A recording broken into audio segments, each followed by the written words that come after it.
दोस्तों, भगवान शिव ने बताया जिस औलाद में यह 3 गुण होते हैं वह औलाद अपने माता तथा बाप को बहुत दुख देते हैं। तो दोस्तों चलिए उन 3 गुणों के बारे में जान लेते हैं जिससे हम यह अनुमान लगा सके कि हमारे बच्चों तथा हमारे अंदर में वह गुण हैं या नहीं।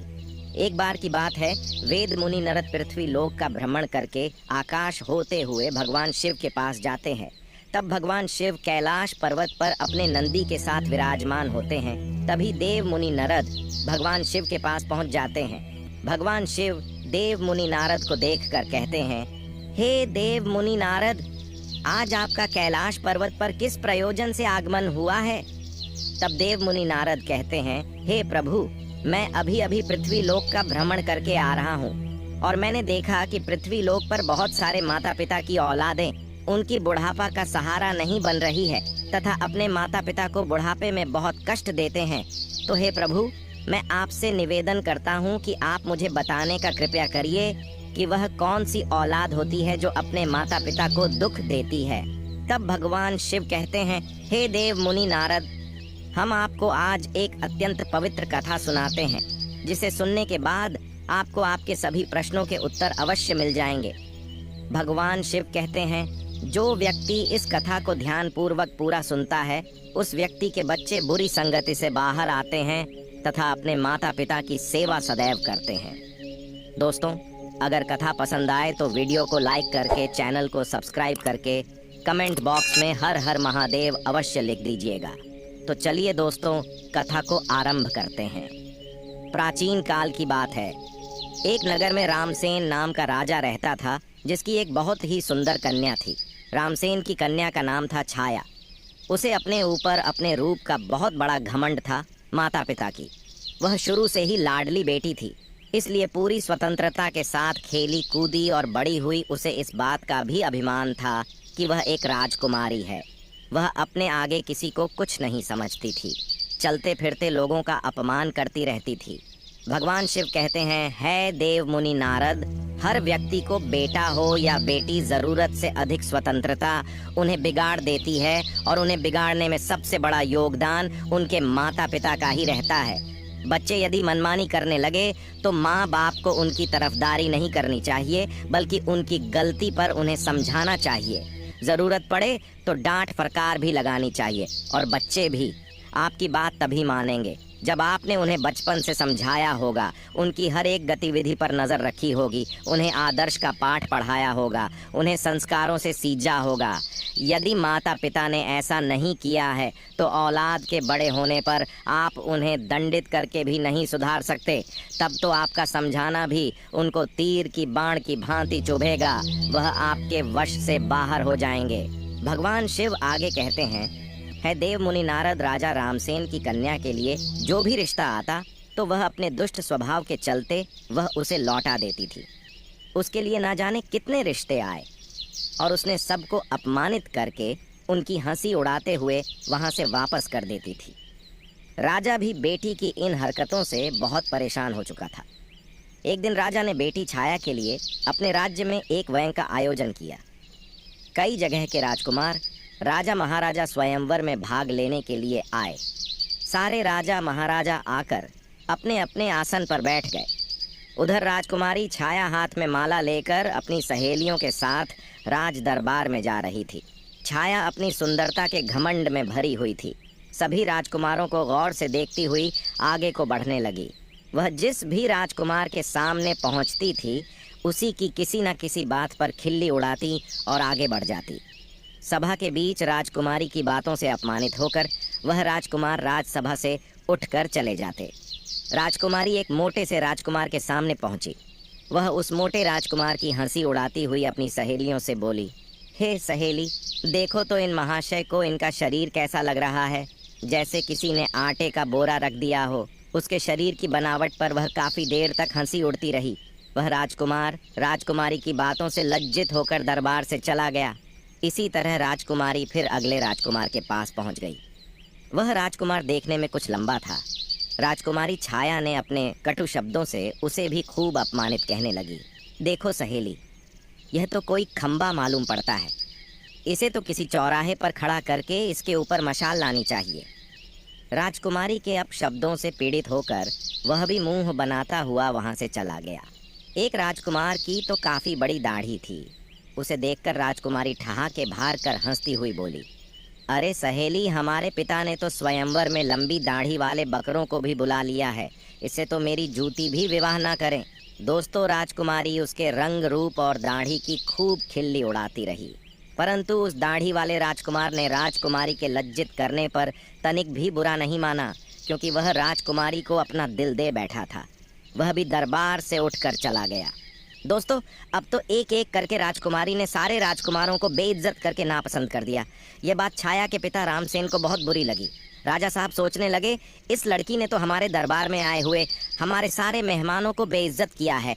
इस लड़की को इसकी दुष्टता का दंड अवश्य मिलेगा। गुस्से में राजा ने भरे दरबार में यह घोषणा कर दी कि भाइयों, मैं अपनी बेटी की ऐसी हरकत के लिए आप सबसे क्षमा मांगता हूँ, पर आज मैं सबके सामने यह घोषणा करता हूँ कि इस कन्या का विवाह अब मैं किसी राजकुमार से न करके किसी भिखारी के साथ करूँगा, जो रोज भीख मांगकर ही अपना पेट पालता होगा, और उसके साथ रहकर यह भी भीख मांगकर खाएगी तो इसे अपनी करनी पर पछतावा जरूर होगा। राजा की ऐसी घोषणा सुनकर दरबार में बैठे सभी राजकुमारों ने राजा की बहुत प्रशंसा करी। सभी कहने लगे कि राजा साहब ऐसी असभ्य असंस्कारी कन्या के साथ ऐसा ही होना चाहिए। इतना कहकर वह सब राजकुमार राजा के दरबार से चले गए। तभी वहां से एक भजन गाता हुआ भिखारी गुजरा। भिखारी की आवाज सुनकर राजा ने अपने नौकर को भेजकर उस भिखारी को अपने दरबार में बुला लिया। उस भिखारी की बहुत ही दयनीय दशा थी। मैले कुचले फटे पुराने वस्त्र पहने था, उसके हाथ में एक लठ थी, लंबी सी दाढ़ी थी। भिखारी राजा के सामने जाकर खड़ा हो गया और अपनी मधुर आवाज में कुछ गीत गुनगुनाने लगा। भिखारी का मधुर गीत सुनकर राजा बहुत प्रसन्न हुआ। प्रसन्न होकर राजा ने भिखारी से कहा, हम तुम्हें इनाम के रूप में मैं अपनी बेटी सौंप रहे हूँ। आज से यह तुम्हारी पत्नी है। तुम इसे अपने साथ ले जाओ और जैसे भी रूखा सूखा बन पड़े स्वयं खाना और इसको भी खिलाना। दोस्तों, अपने पिता रामसेन का ऐसा कठोर निर्णय सुनकर छाया बहुत दुखी थी कि उसके पिता ने यह क्या कर डाला। पहले तो उसने भिखारी के साथ जाने से साफ इनकार किया, पर राजा का ऐसा ही आदेश था, इसीलिए उसे विवश होकर भिखारी के साथ जाना पड़ा। राजा ने कहा, बेटी, तुमने किसी राजघराने में जाने का अधिकार पूरी तरह से खो दिया है। अब से यह भिखारी ही तुम्हारा पति है। इसी के साथ तुम्हें अपना जीवन बिताना पड़ेगा। अगर तुमने इसे धोखा दिया या इसका साथ छोड़ा तो तुम्हें मृत्युदंड भी दिया जा सकता है। दोस्तों, राजा ने छाया का विवाह उस भिखारी से कराने के बाद उसे अपने घर से विदा कर दिया। छाया रोती चिल्लाती छाती पीटती हुई भिखारी के साथ चली गई। भिखारी उसे लेकर खुशी खुशी एक जंगल में लेकर चला गया। उसे जंगल में उसका एक अत्यंत सुंदर कुटिया थी। उसे कुटिया के पास में वह भिखारी एक आम का पेड़ लगाया था। उसे पेड़ पर बहुत सारे आम पड़े और पके हुए थे। तब राजकुमारी ने बाहर जाकर देखा तो एक बहुत बड़ा और सुंदर खेत है। छाया ने उस भिखारी से पूछा कि यह खेत किसका है? तो भिखारी ने जवाब दिया कि हे राजकुमारी, मैंने ऐसा सुना है कि यह खेत उसी दाढ़ी वाले राजकुमार का है जिसे तुमने अपने स्वयंवर में दाढ़ी वाला बकरा कहकर अपमानित किया था। पर आपका दुर्भाग्य देखिए, और बदकिस्मती से मैं भी आपको उसी दाढ़ी वाले की तरह लंबी दाढ़ी वाला मिला हूँ। अगर तुम उस दाढ़ी वाले से विवाह कर लेती तो आज इस खेत की तुम स्वयं मालकिन होती। पर अब पछताने से कोई फायदा नहीं है। अब तो तुम्हें मुझ जैसे भिखारी के साथ ही जिंदगी भर रहना है। दोस्तों, फिर कुछ दूर आगे चलने पर राजकुमारी छाया को सुंदर फल फूलों से लदा हुआ एक बाग दिखाई दिया। छाया ने कहा, थोड़ी देर इस बाग में ठहर कर विश्राम कर लेते हैं। यह बाग किसका है? बड़ा ही सुंदर है, भिखारी ने उत्तर दिया। राजकुमारी जी, यह बाग भी उसी दाढ़ी वाले बकरे का है जिसका तुमने अपमान किया था। इसलिए अति शीघ्र विश्राम करके यहाँ से निकल चलो, वरना वह दाढ़ी वाले राजकुमार को पता चल गया तो वह हमें अपमानित करके भगा देगा। सोचो, अगर तुम उससे विवाह कर लेती तो यह बाग भी तुम्हारा होता और मुझ भिखारी के साथ तुम्हें नहीं आना पड़ता। पर तुम्हारा घमंड ही तुम्हें यहाँ ले आया है। तब दोस्तों, भगवान शिव देव मुनि नारद से कहते हैं। इस प्रकार वह बातें करते हुए दोनों आगे को बढ़ते हुए चले गए। कुछ दूर आगे जाने पर वह एक बहुत सुंदर नगर में पहुंचे। ऐसा लग रहा था जैसे वह नगर किसी राजा की राजधानी हो। छाया ने पूछा, यह नगर किस राजा का है? भिखारी ने उत्तर दिया है, हे प्रिय, यह नगर मेरी नज़र से तो एक राजा का है, पर आपकी नज़र से तो यह नगर उसी दाढ़ी वाले बकरे का है जिसे तुमने भरी सभा में बेइज्जत किया था। सोचो, अगर तुमने उससे शादी कर ली होती तो तुम इस नगर की रानी होती।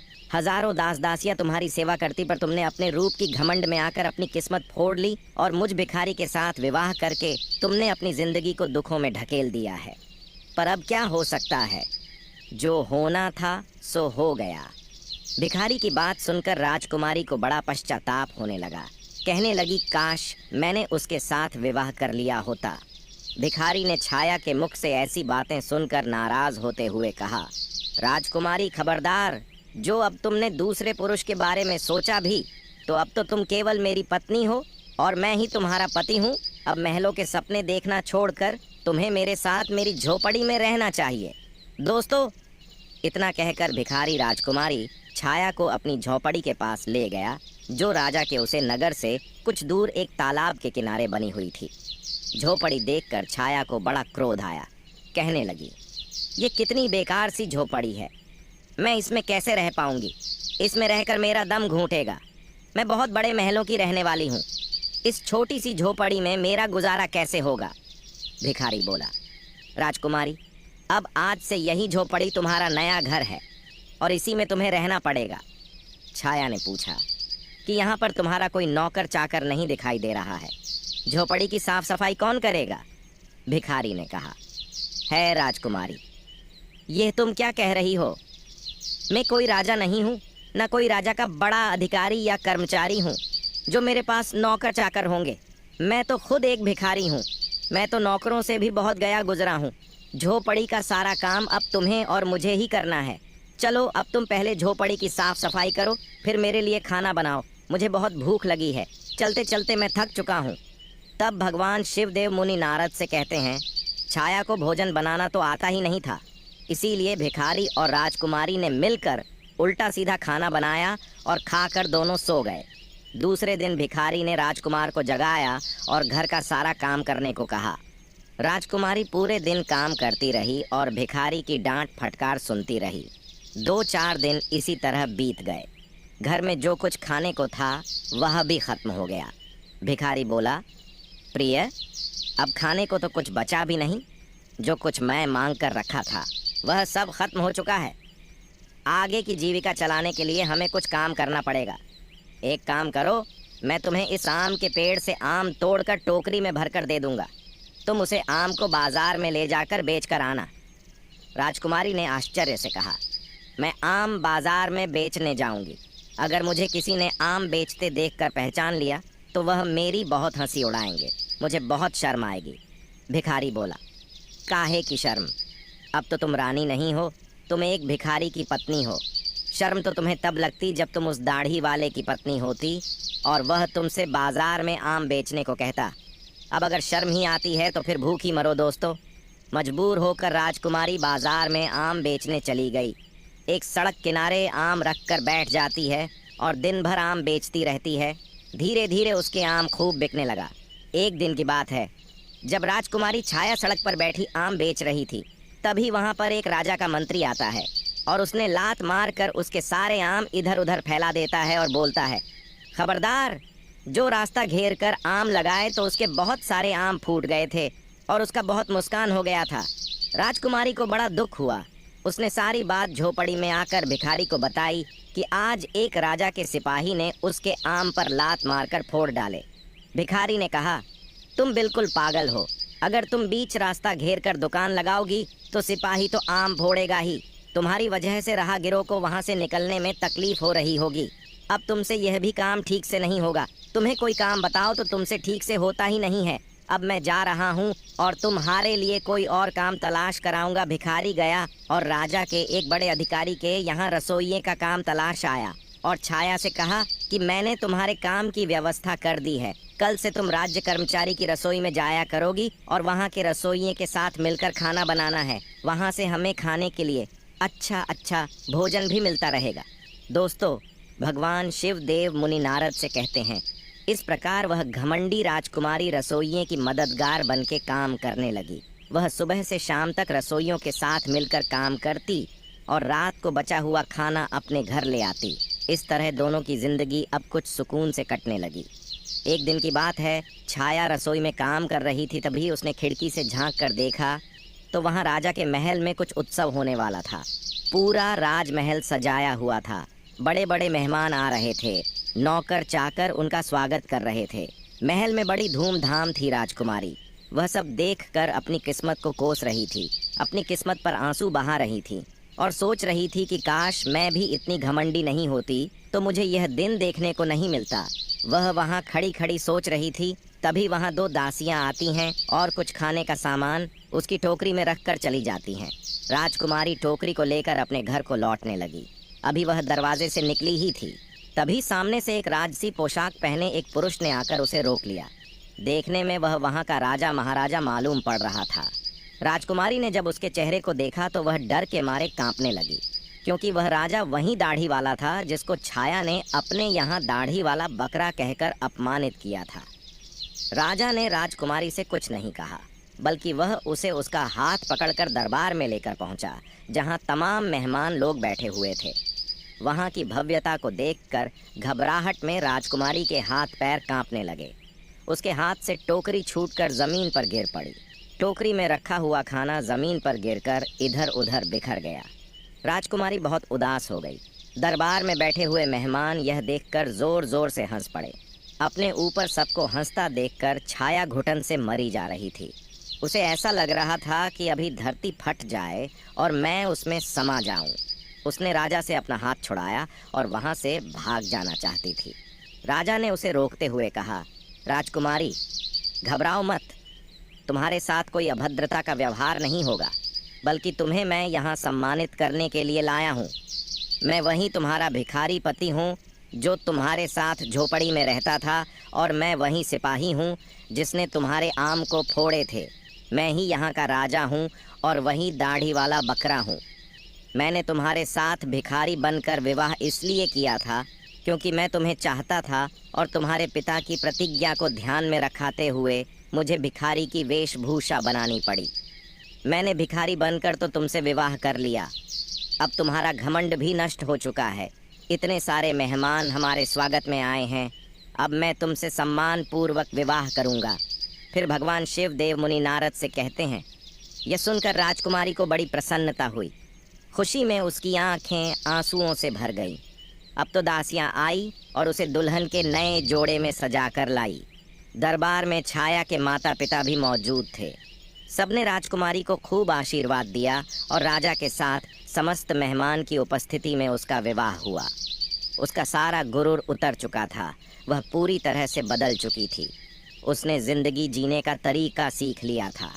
दोस्तों, तब भगवान शिवदेव मुनि नारद से कहते हैं, हे देव मुनि नारद, अत्यंत सुख सुविधा में पलकर मनुष्य उन अनुभवों से, उन संस्कारों से अपरिचित रह जाता है जो उसके जीवन में आगे बहुत कष्टदायी होता है। भगवान शिव कहते हैं, इसीलिए मनुष्य को कभी भी किसी बात का घमंड नहीं करना चाहिए। परमात्मा जब तुम्हें किसी एक गुण से संपन्न बनाता है तो बाकी कई गुणों से खाली रखता है, ताकि तुम्हें जब भी कभी अभिमान हो तो तुम्हें उसका सबक मिल सके। इस प्रकार राजकुमारी उसी दाढ़ी वाले पति के साथ बड़े आनंद से रानी की तरह जीवन व्यक्तित्व करने लगी। और इस प्रकार से भगवान शिव ने बताया, जिसकी औलाद अपने मनमानी करती है तथा अपनी माता पिता का अपमान करते हैं और उनकी बात को नहीं मानते हैं, ऐसी औलाद सदैव मुसीबत से घिरे रहते हैं। उम्मीद करता हूँ आप लोगों को यह कथा पसंद आई होगी। अगर दोस्तों पसंद आई हो तो वीडियो को लाइक करके, चैनल को सब्सक्राइब करके, बेल आइकन ऑल पर प्रेस करके कमेंट बॉक्स में हर हर महादेव अवश्य लिख दीजिएगा। दोस्तों, वीडियो को पूरा देखने के लिए आप लोगों का धन्यवाद।